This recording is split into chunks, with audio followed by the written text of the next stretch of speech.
Road rage sa Boso-Boso, Antipolo City, viral. Viral sa social media ang walang habas na pamamaril ng isang rider na kinilalang si alias Kenneth, 28 years old, isang negosyante. Makikita sa viral video ang pamamaril ni Kenneth sa mga kapwa nito mga riders sa Boso-Boso, Antipolo, Rizal.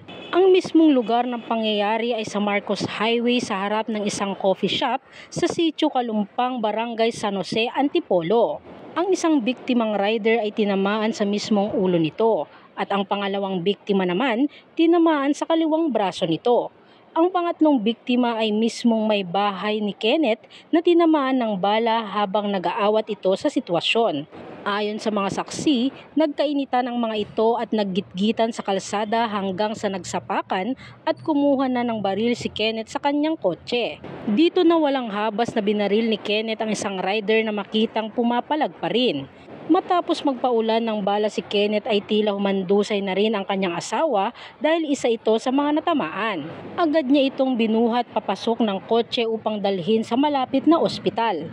Agad-agad naman na nahuli si Kenneth ng mga otoridad matapos itong mag-issue ng Rapid Hot Pursuit Operation.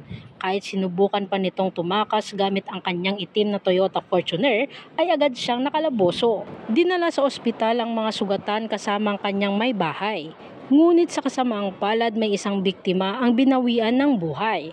Ayon naman sa social media post ng Antipolo City Mayor na si June Andeng Inares, nahuli ang suspect na nambaril ng kanyang nakaalitan sa daan. Sa dami ng beses niyang pinapaputok ang kanyang baril, pati misis niya ay kanyang tinamaan. Ang pahayag ni Inares, paalala naman ng alkalde sa lahat ng motorista, lamig ng ulo sa daan ang kailangan.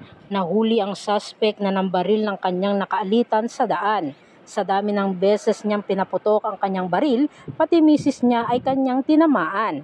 Anya, dugtong pa ng alkalde, dinala sa ospital ang mga sugatan, kasama ang kanyang may bahay. Isa ang nasawi sa nasabing insidente ngayong hapon. Drive safely, Antipolo. Hindi mahalaga kung sino ang tama at sino ang mali.